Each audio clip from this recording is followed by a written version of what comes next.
Hi, everybody. Welcome to the digital download, part 2.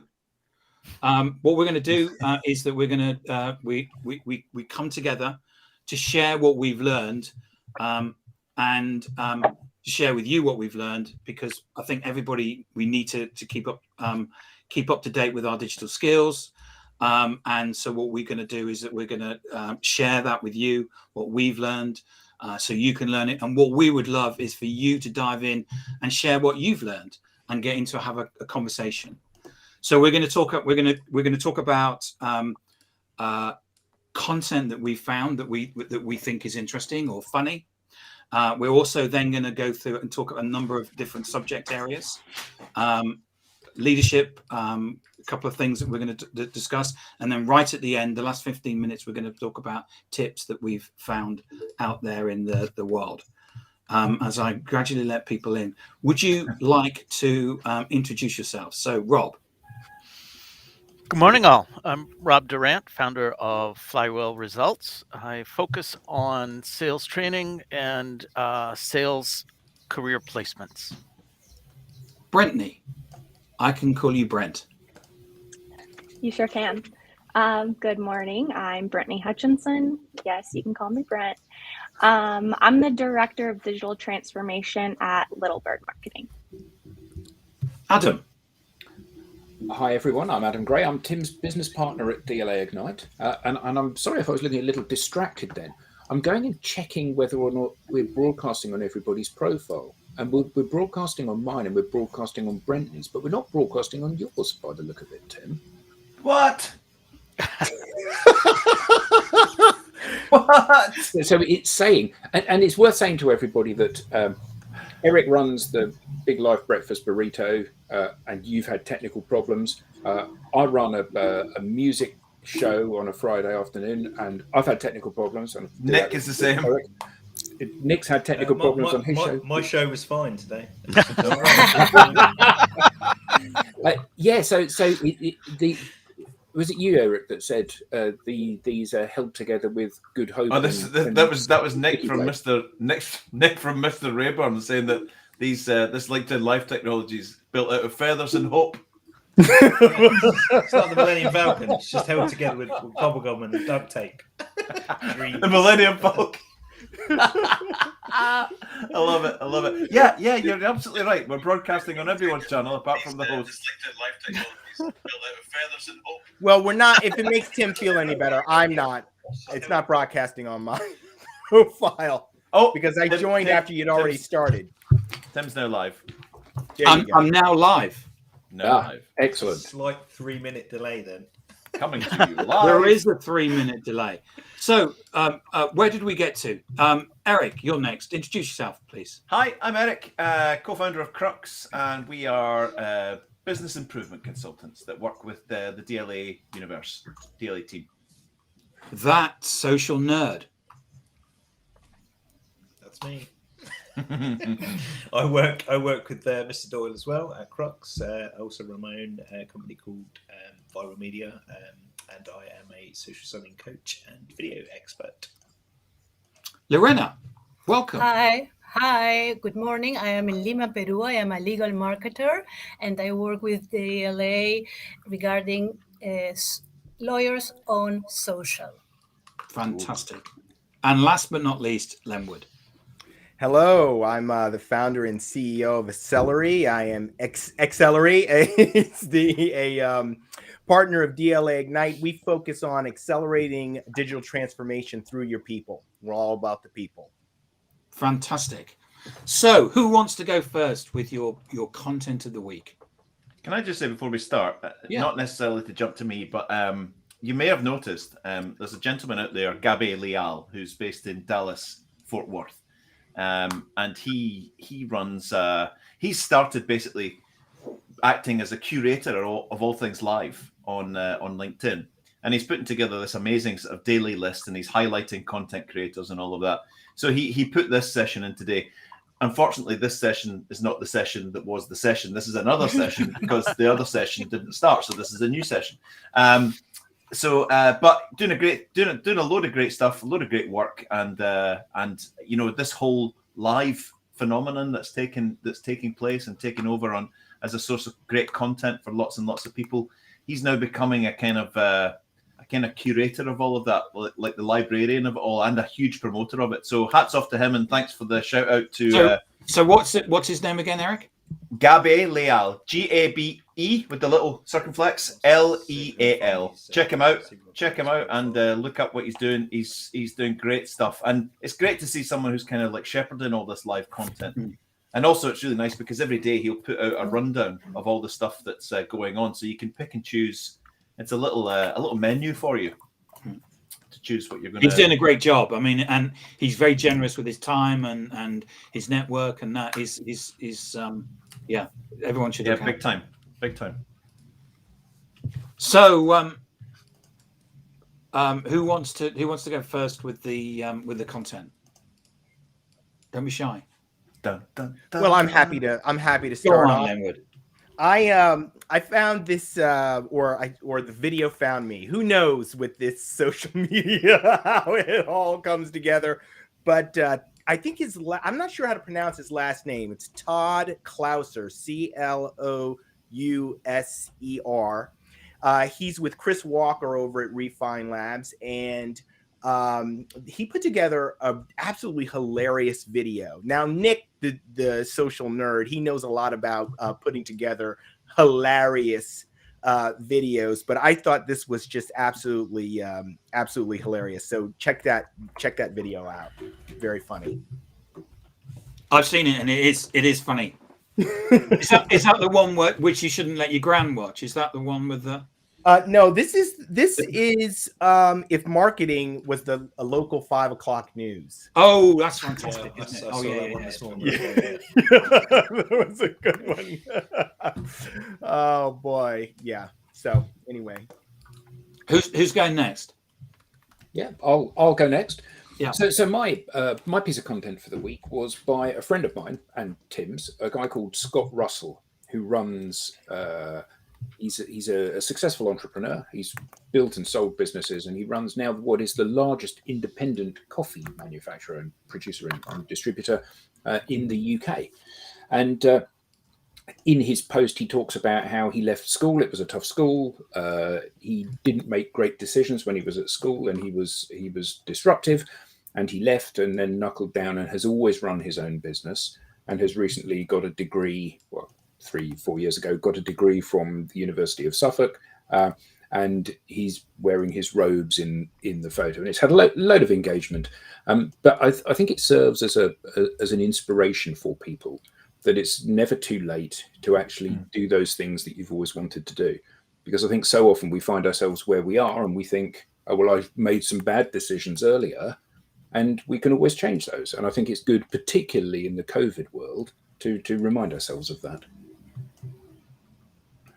Very, very, very cool. Yeah, absolutely. Who hasn't made a decision in the past and, some months, years, or even decades later regretted that decision? But there's always other paths and other perspectives, right? Absolutely. Hey, right now it's really a world of new beginnings. There's so much change, all these different things going on. I mean, now is as good a time as any, right? Do you think is there an air around the world, or even in pockets around the world? Are we more accepting at the moment of fumbles and steps and mistakes, or are we more tense? What are you seeing from your clients I'm my proposal. I'm actually going to bring on someone next week who actually talks about mistakes. Oh, right, I see. And the importance of experimentation. Yeah, that's kind of where I was going to go with it. Actually, it depends on the environment. It depends on the mindset of the organization, or even maybe the leader that the person is dealing with. But experimentation, and you hear it all the time, it's almost cliche that you learn more from your failures than you do from your successes. A calm sea never made a good sailor, as they say. Yeah. So you got to get out there and take take some risk so that you grow. It's a bit like putting vinyl records on a radiator. It's turned off. Just to let you know, I could sense the tension from the vinyl collector. It's not on. That would have been funny, wouldn't it? If he'd said it's not on. Oh my God, it's on. they're all mistake. Oh, yes. And they're all bent. All this vinyl melting. This is for something very exciting later, which I'm really looking forward to. The heating doesn't come on before 4 o'clock. But everybody, I mean, what do you think? I mean, do you think there's an expectation that we now can make mistakes? Yeah, much more so than there ever has been, I think. There's a really good graphic going around from Jessica Gusick. She's the senior brand lead at Shopify. And it has like out and in, like the LinkedIn label. And then it lists a bunch of things that, have you guys seen it? It lists a bunch of things previously done online. And then I think the very first one, or no, it's not the first one, but it says like previously announcing your victories, and like that's out. And now what's in is sharing your mistakes, sharing your failures. And it's good. It's a great graphic. I'll share it. But there's like there's been such a lot of maybe I'm just tuned into it more now because of what we this kind of space that we live in. But there seems to be such a lot of credibility in saying, look, no one's superhuman. Right? We've all started businesses and some have failed. We've all started projects that have failed. We've all tried things that didn't quite work out the way, but there was maybe a propensity to hide those under the, sweep them under the carpet and crack on. Now it seems very acceptable. Maybe it's in line with the whole rise of the awareness and acceptability of discussions around mental health and things like that. But it's actually cool for people who might be in the public eye as a leader or as an entrepreneur or as an innovator or whatever to say, life's been a bit tough. I've a few things have broken and haven't worked out. And it seems to me that communities rally around that. Mm. I feel ahead of the curve. I've been screwing up for years. But do you go online and tell everyone about it?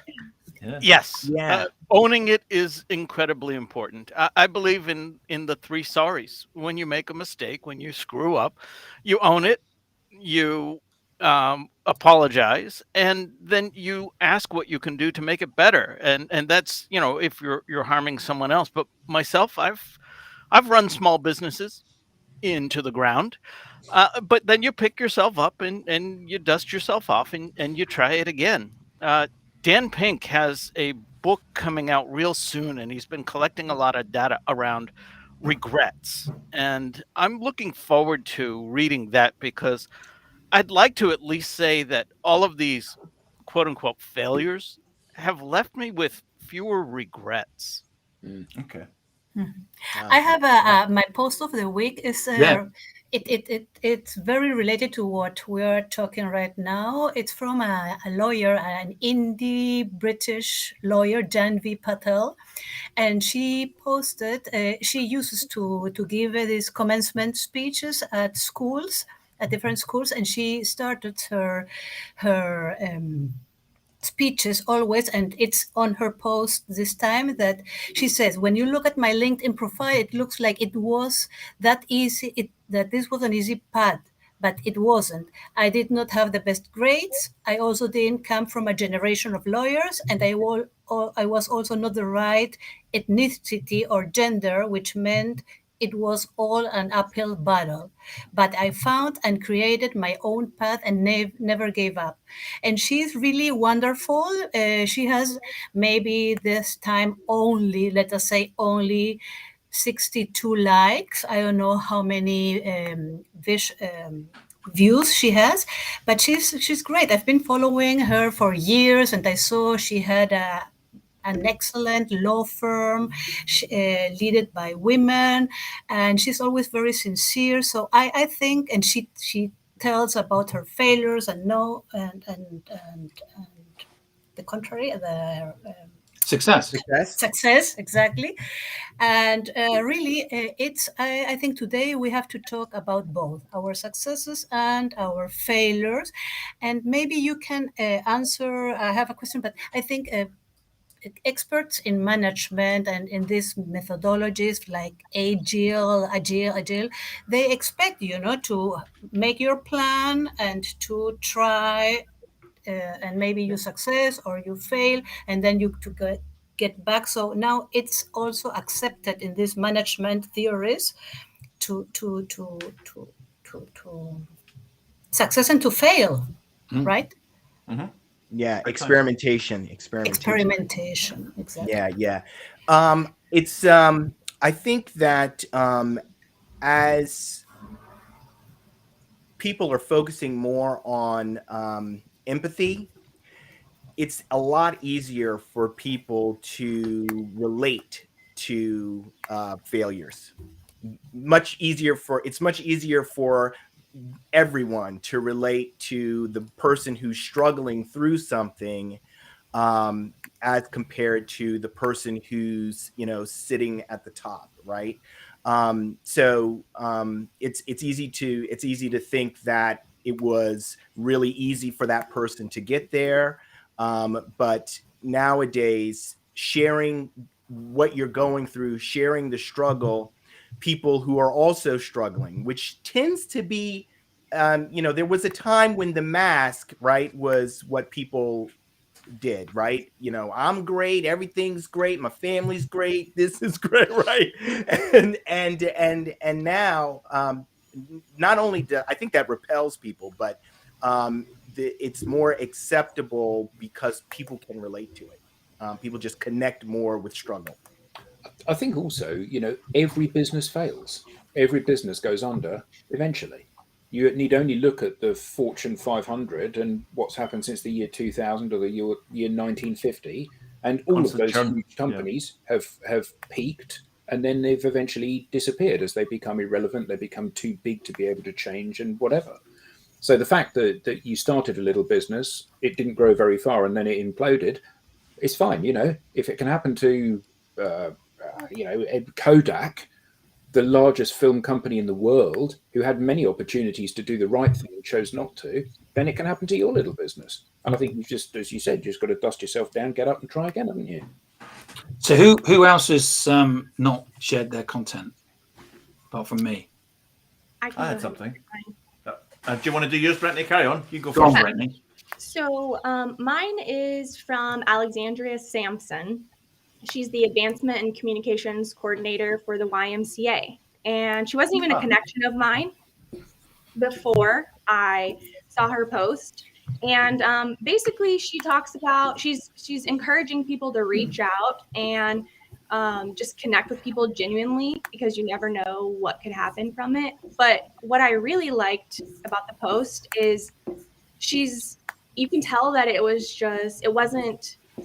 didn't take a lot of time for her to post. It was just like a raw thought. She had this great experience. She had a call with Eric McKee. So she is reaching out to people, someone who could possibly mentor her or offer wisdom. And, that's kind of what I try to share in my feed too. It doesn't matter how long you've been at a company. It doesn't matter how old you are. We all have something of value to say, not to overcomplicate it. Don't overthink it. And so, I just wanted to give her a shout out. And this was actually a lot harder than I thought it was going to be. I went back and forth between like 5 posts for way too long. So that's mine. Thank Very you. Good. Thank you. Very good. Nick, have you? Yeah, I did what I always do and just didn't overthink it. Just grab something. It's a fantastic post. It's a guy's put up a video. Basically, most agencies kind of sort of express how kind of edgy they are, and it's a kind it's video around.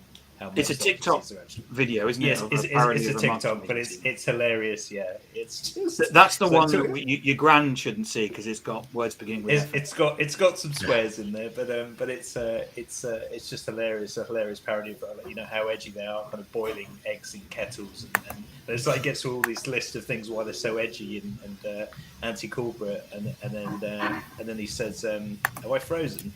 No.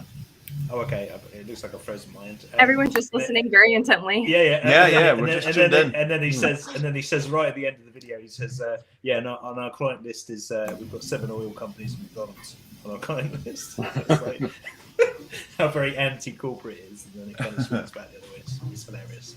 I'll pop the link down in the comments. Cool. Eric, you're next, I think. Yeah, I spotted this from the wonderful Aleister Dickinson, CEO of Maximize.com.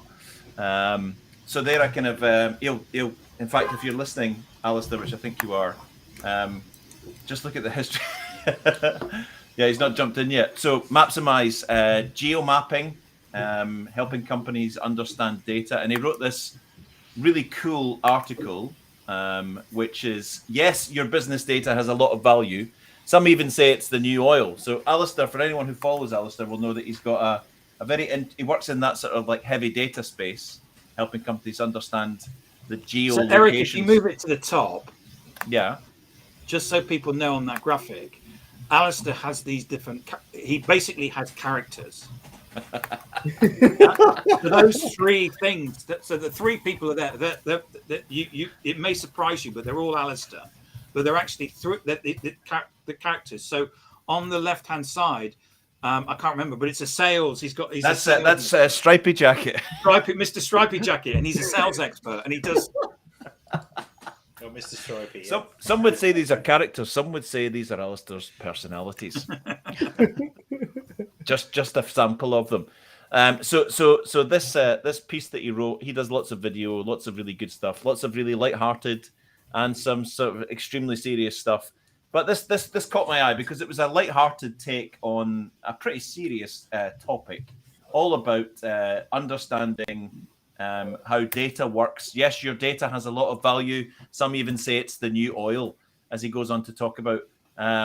He says you might not know it, but some companies are sold not based on value, but for data and customer information they've collected. From memory, I think Facebook on its IPO was valued at something like $90 per user account, which resulted in billions in valuation. Today, it's worth even more. So he goes on to explain how I just like this from the fact that many companies exist and do what they do, and perhaps don't realize the data that they're generating and could be collecting for their use. Now, Aleister's kind of work, I don't know if he's got images of it in here. Yeah, he does. The kind of work that he does, it's sort of geoplots where all your customer bases are and all of that. And it's quite intense stuff, what he's doing. He's working with big businesses with multiple outlets, plotting all this data. You know, where are your biggest sales happening? And it just feeds very much in line to the whole process of understanding how your business works, how cash flows, how sales motions and buying motions are generated, and really understanding, because I think there's a wind, maybe not a wind of change at the moment, certainly a wind of people having to understand more about what's that? I've got a blank screen at the moment. No, I was just when you wind. I'd have thought about a wind, but it wasn't a okay. That's a different. That's for a different podcast, right? Sorry. No, but the fact that so to crunch all of this down, why did I pick this? Because I could have picked something a bit more lighthearted, and certainly with Aleister stuff, you can pick lots of stuff that's just got lighthearted. But the fact is, the overarching statement is perhaps, and I'm certainly sensing this, that businesses are realizing, perhaps for the first time, that they have to go deeper on how their business works, the nuts, bolts, and mechanics, and the roots and branches of how, from demand generation through right all the way through to invoicing and delivering projects and products. The need for data right now is cool. So I like this article. I thought it was really cool. If anyone wants to check it out, go to Aleister Dickinson's page and check it out. Yes, your business data has a value. Some even say it's the new oil. And that's it. Thank you. And thank you, Aleister, for that. Oh, you closed it down. I just wondered what was. Did you panic there, Tim? Did you panic? I panic. I'm trying to. You know what it's like running these things, Eric. You're trying to sort of. It's like a swan, isn't it? You all the buttons underneath the water. You're going like this. So. Yeah, I'm thinking about Eric telling us, "Oh, it's no big deal to host. No big deal to host." I don't know what all the panic's about. It's a doddle, Brent. It's a doddle, Brent. It's a doddle. I don't know what he's on about. I think the heating's just come on in your house. All right. So my piece of content is from Nick Mason, who's the CEO and founder at a company called Turtle, and it's the amazing psychology of after dinner mints.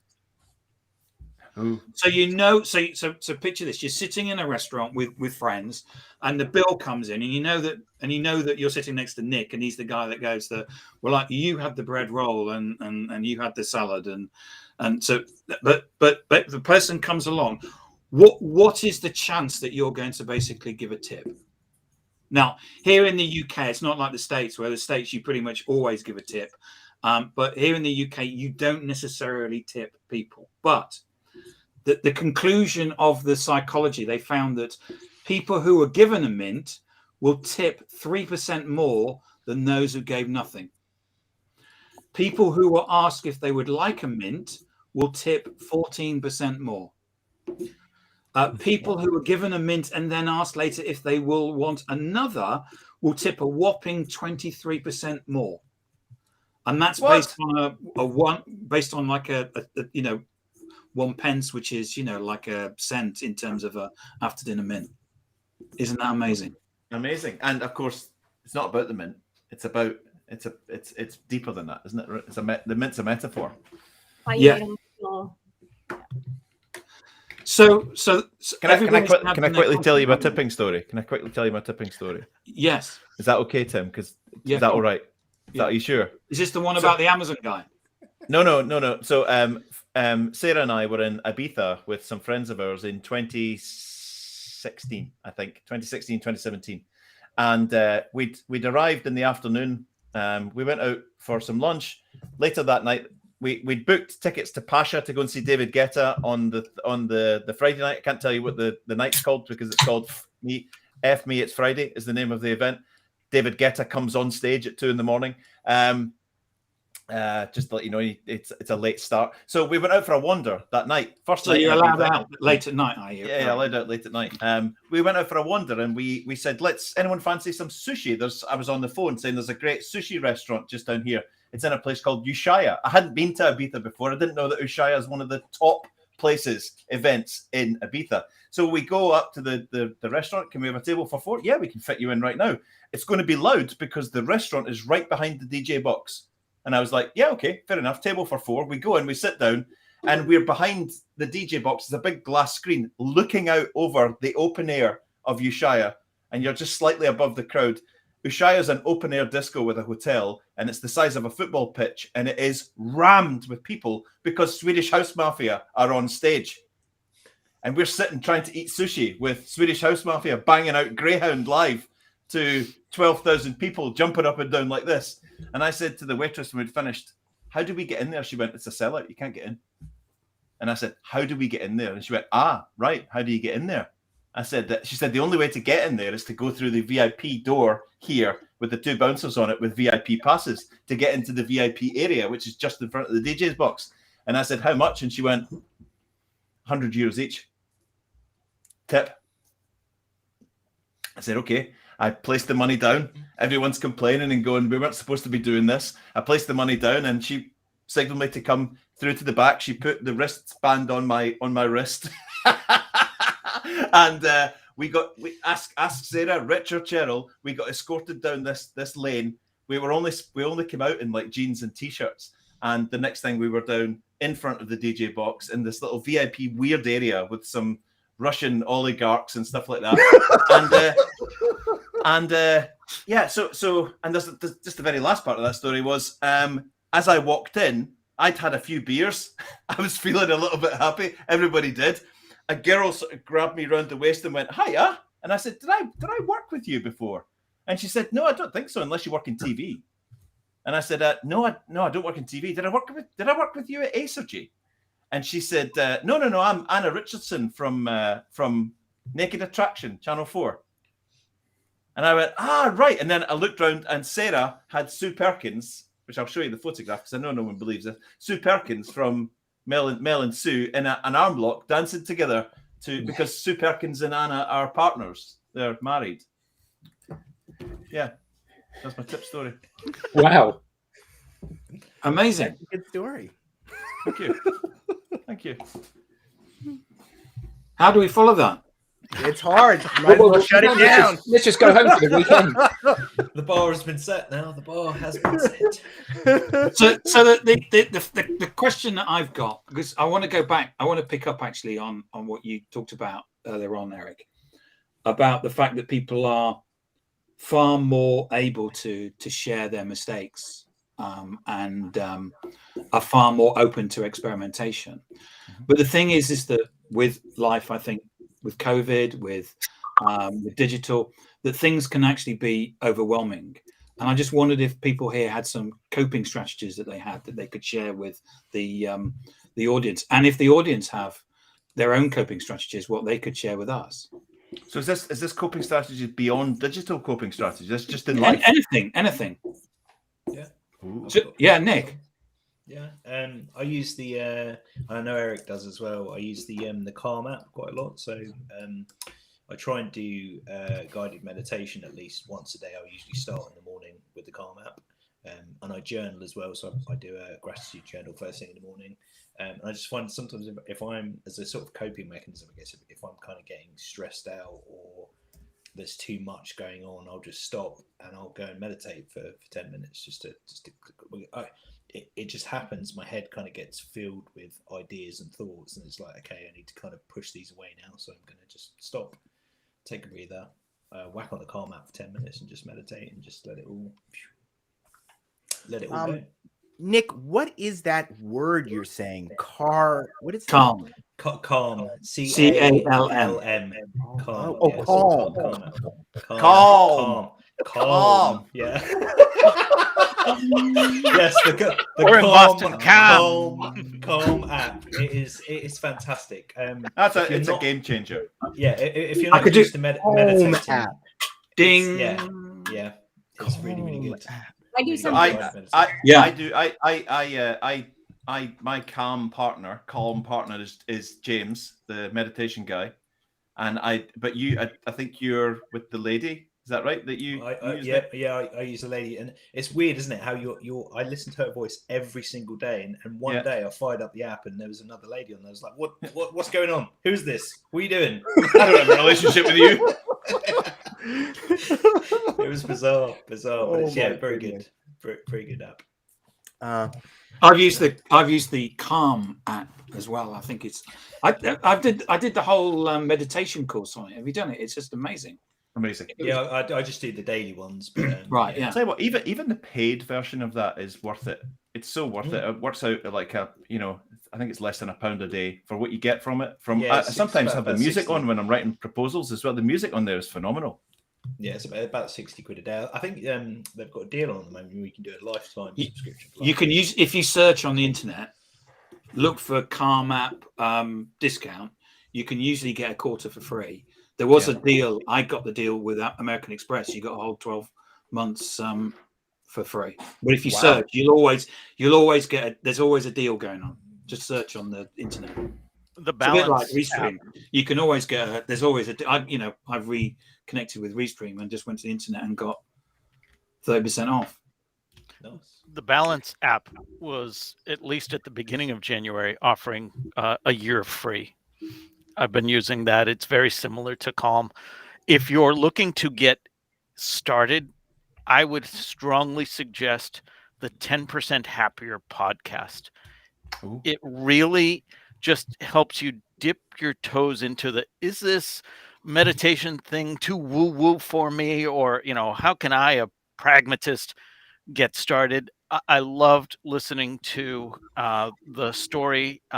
The name of the founder is escaping me right now, but he's very transparent about what drove him to it and what he did not expect to get out of it and has found. So 10% happier.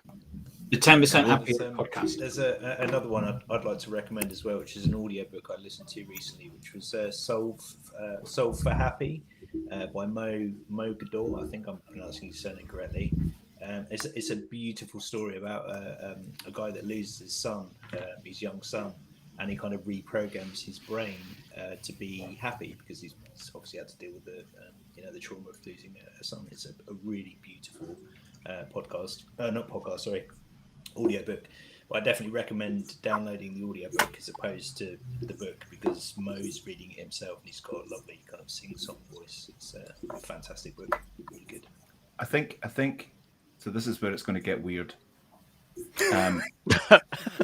So many years ago, I started believing that we weren't meant to do what we're doing right now. We weren't designed to sit and look at screens and sit in chairs.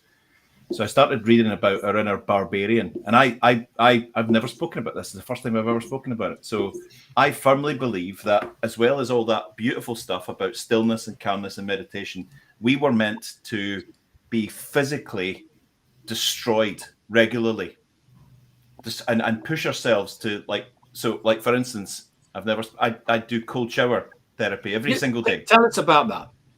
Well, it's yeah.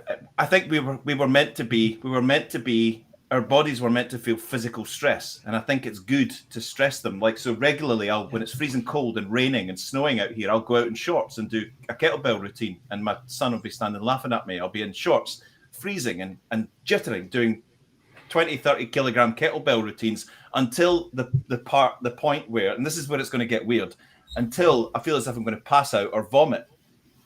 And then I'll stand and breathe and come back in, go and have a shower, chill out.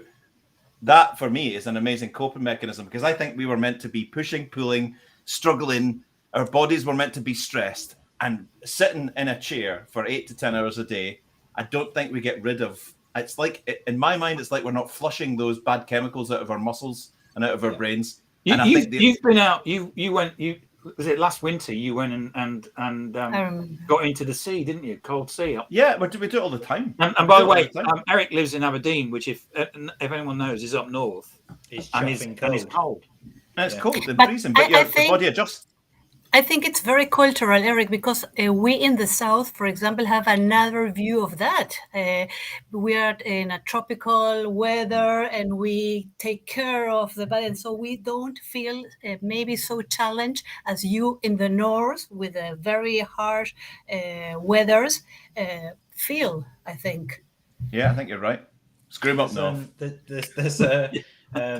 There's these young Jungian archetypes. So I'm part of a men's group that kind of helps young men kind of coming out of the prison system to kind of relocate them and sort of get them back into society. And we use a system in that, which is there's 4 kind of archetypes. So there's what we call the warrior, the lover, the magician, and the sovereign. So the warrior is kind of our doing energy. The magician is our mind, our thinking energy. The lover is obviously emotion, and the sovereign kind of governs all of those. And what you were saying about physical energy is it's your kind of your anger, it's your kind of doing energy. And obviously, as a man, it's a very it's a masculine thing. But it's kind of looked on and frowned upon not to get angry as a man. But that's our kind of when we get angry, that's our kind of our. It's a defense mechanism, isn't it? Yeah. And we're kind of pre-programmed to kind of do that. But those archetypes are kind of governed by that sovereign. So some people can be too much magician or too much lover or too much warrior. So you have to kind of balance those archetypes. But it's very interesting. Eric, your tale about working out reminded me of a story I tell my 10th grade geometry class when it comes to failing. You stand in front of 10th grade high school students. The only thing they want to do is fit in and conform. And the first thing I do on day 1 is say to them, I want you to fail. Well, that's how you lose your audience very quickly. So I go into explaining to them what I mean by that is this is your chance to try new things, take opportunities, fail with very little repercussion. I want you to guess at the answer based on what we're covering in class, I'm still getting head nods and tuning out. So I find the biggest guy in the room, and I presume he's on the football team. And sure enough, are you on the football team? Yes. Okay. Do you work out? Of course. Well, what happens when you work out? I mean, to your muscles at the molecular level. This guy was bright enough. He knew, well, you tear it down. Exactly. You tear it down, and then your body builds it back even stronger. That's what I want you to do with this class. And for that matter, every class that you're in here in high school, because there are very little repercussions for you to try, fail, and rebuild and try again. Just quick story that your workout and bringing it full circle to what we were talking about earlier. I love that. I love that. And I don't know anything about it. I wonder if anyone in the audience does, but there's I read an article years back, and I'm going to dig it out again because it's a known thing. The difference between distress and eustress. EU stress, all one word. EU stress and distress. Eustress is positive. We can guide it. It's associated with excitement and doing and focus, whereas distress is restless and a bit kind of negative and all of that. So for me, it's about even at 51, trying to push my body to the point where it stops and says I can't do anymore, a couple of times a week, and that doesn't have to be extreme weights and all of that. Just pushing your body to the point where I can't physically do anymore. I'm so cold, I'm so sore, or I feel as if I'm going to burst out crying if I keep doing one more, whatever it is a very healthy thing. It tends to sort of like soothe me a little bit. Insanity workout.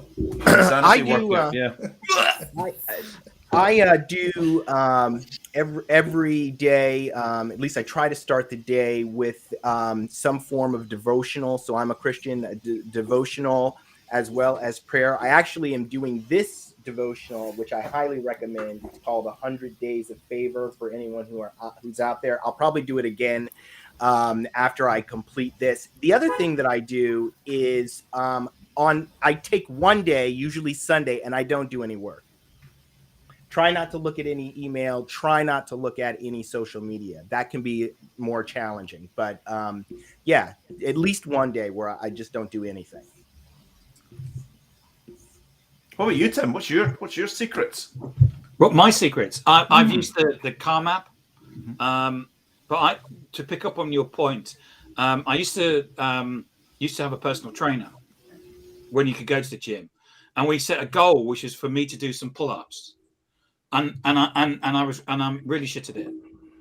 And in fact, one of the best ways to do pull-ups is actually to do the opposite, because what you're doing is that it's not just about training your muscle to pull you up. It's also, but what you do, you can train your muscle to pull you up better by letting yourself go down. So we used to do pull downs, which was and I still couldn't. Trying to do a couple of them, it's just like impossible. But but I did the 2 years ago. There's an app called Couch to 5K, which teaches you how to do. It's a BBC app. It teaches you how to run 5K over 6 weeks, and you have it in your headphones. So that would have been 2020. I came back from France. I was on holiday, and I decided that if I catch COVID, I want to be as fit as I can. So I did the Couch to 5K app, and I've run. I was up at 5:30 this morning. I did 5K in the freezing cold. Nice, outstanding. That's very good. It was. It's not all the time that you can listen to Rush and Metallica and. Has anyone got any sports? Because I'm a big snowboarder and a big mountain biker, and I know Eric is as well. But we talked about that before, about kind of doing a sport where you kind of get into a kind of flow state where you're almost. It's almost like meditation. You're just so focused on the sport that you forget everything else. So focused on not dying. Golf is like that. Yeah. It is. Extreme golf. Golf. This is the thing about golf. You have to be very calm. That's why Tiger Woods and all these great golfers are like, they don't know emotion when they're out there. They're just, to get in the flow, they just kind of try to just release everything. Don't let anything affect them. because you've got to stay super focused in order to hit that little ball. I did a golfing lesson. It was a part of a away day, and when you're standing there at the tee with your racket, and you've got to whack the ball, when you're thinking about it, it's crap. If the moment that you basically don't think about it, and I had this, I put myself into this like a meditative state, and I hit this thing, and it landed on the green. and I still remember it. I was in France on this, and it was probably one of the most calmest things in my life I've ever felt. That's how that game gets a hold of you around the throat, though. Yeah, that one shot. You hit one shot, and it'll keep bringing you back. You can have a horrible day, and you have a last hole. You have one good shot. The next thing you know, you're like, I'm coming back. But it was that shot, wasn't it, Leonard? It was that shot back in 2004. Yeah, when you got it straight down the fairway and onto the green within putting distance of the hole, and you said, "This is it." And every time you get low, you think back to that shot. Think back to that. It's like Ian Wright. Well, Ian I've had Wright, more than one now, but Ian Wright, the famous Arsenal and England player, said in an interview, he said even if your team's been beaten 6-1, and if you as the striker, if your team's been beaten 6-0, and if you're the striker and you get one goal to make it 6-1, everyone's walking back and depressed, and you're like this. Come on. So Lorena, it's that so one funny shot. that you say that. I saw that in my 4-year-old. My 4-year-old started soccer this year. It was I didn't know this was in me. My 4-year-old started soccer this year. First game, they practiced and they had the game. First game, her first goal. First of all, I found out that I'm an insane parent. I didn't know that until that first goal. Yeah, we're like, yes, Team Ross. She's 4. We're like, yeah. But she got 3 goals in her first game, and after that, she was hooked. She's already talking about next season. The cup. I bet you're walking up and down the side. Go on. She's talking about a transfer bonus. Everything. So Lorena, you do yoga. Cool. Where do you do that? Hi. Yes, yeah, I do yoga. I've been doing yoga for maybe 20 years. I started because I had back pain, and I discovered that it helped my body to be more flexible. I was very inflexible at school, so I'm tall. I'm pretty tall, but inflexible. So. And I started with that, and my body changed a lot. And yes, you have to take time. So next weekend, I'll attend a workshop, 3 days workshop. Won't post too much and won't be on social too much because I'll be in that. But maybe I'll tell about it. It's I like it. It helps you because yoga, is the match from body and soul. It's not only to be calm or meditate. You can meditate also. I think meditation is really very, very good, but you work on your body. I do Iyengar and Hatha. Iyengar is with props, and it helps you to have a better position, and the position that your body is able to do, so you don't challenge your body at all. Sorry, I thought you said Jenga, which is that thing where you. Iyengar. I know.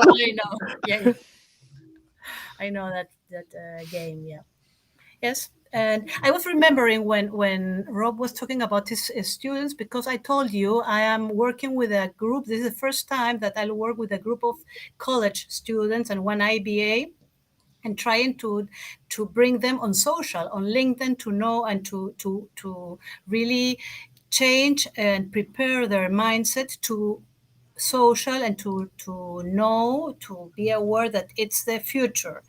So, and I talk with them about I talk about failing and not failing, and we talk also about it. I mean, it was very challenging because the difference with my lawyers is that my lawyers don't want to or are not willing to change their mindset.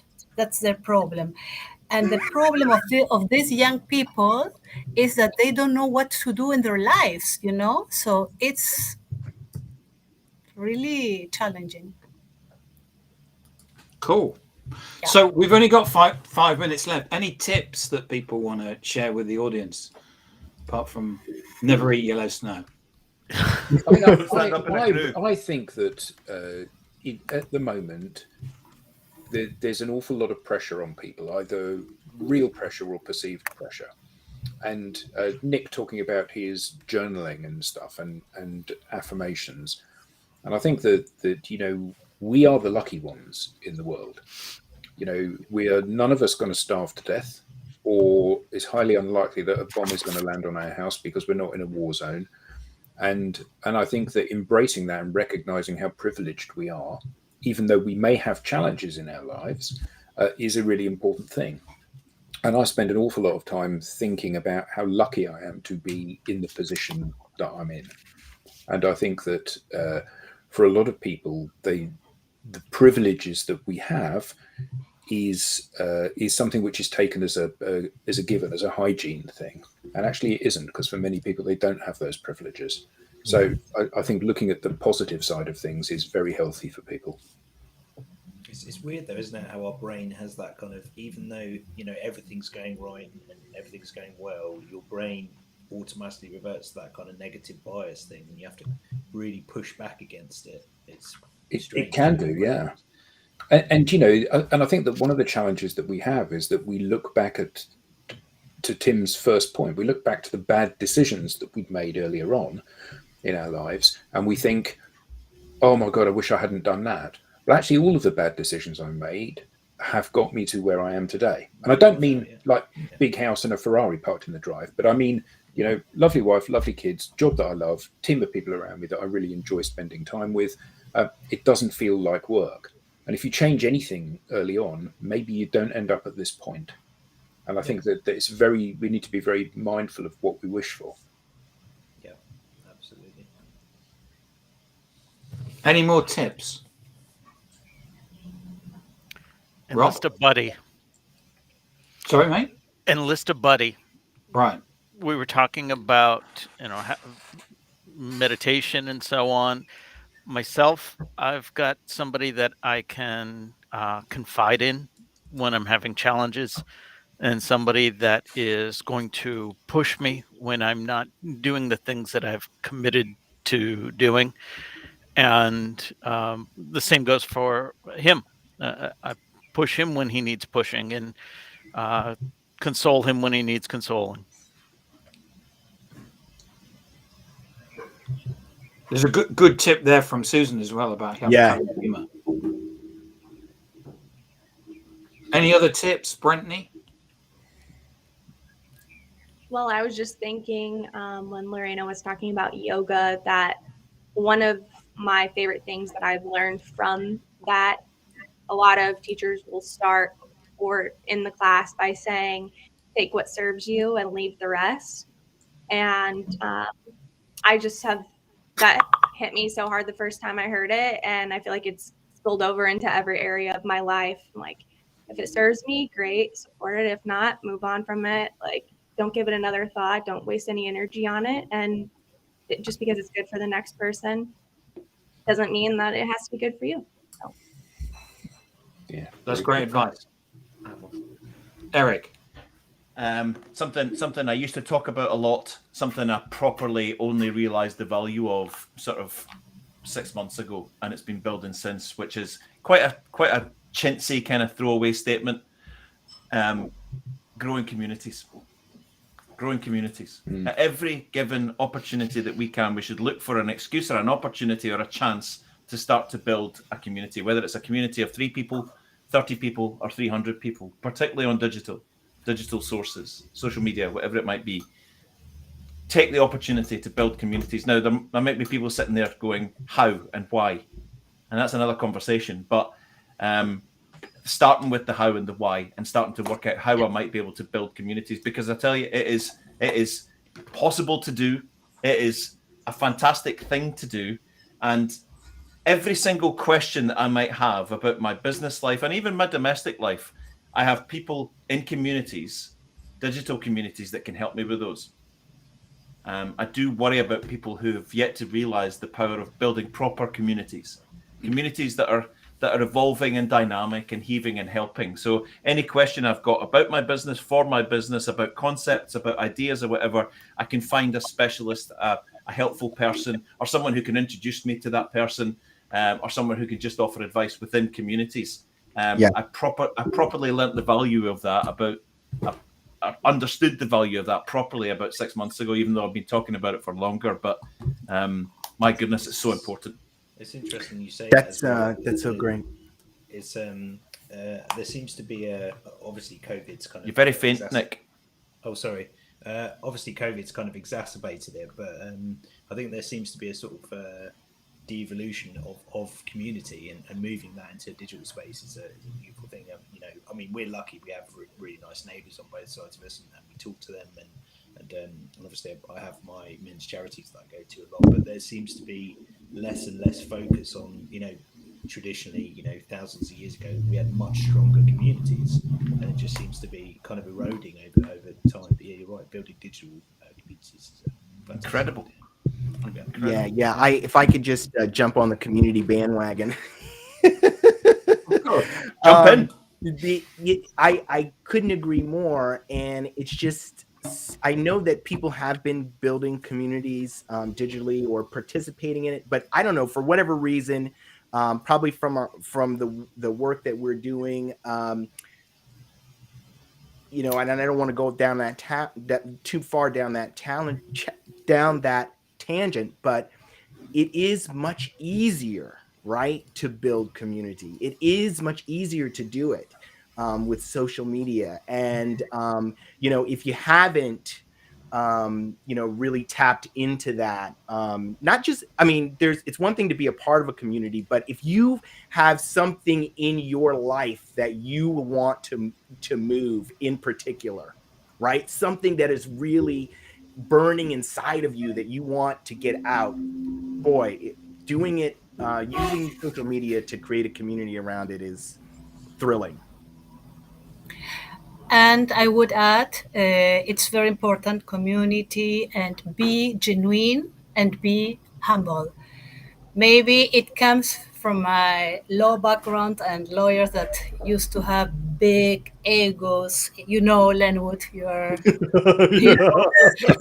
have big egos, but really, we have to be very genuine. We have to be ourselves and try to be happy in that way. Yeah. No masks, only for anti-COVID. Well, I think I need to bring this week's session to a close. We are 3 minutes over, so thank you, Rob, Brentney, Adam, Eric, Nick, Lorena, Lenwood, to Will, Vanessa, Susan, and all the people that are who have contributed to today. Thank you, and we'll be here next week. Awesome. Thank you, Tim, for hosting. Thank you. You're welcome. Bye.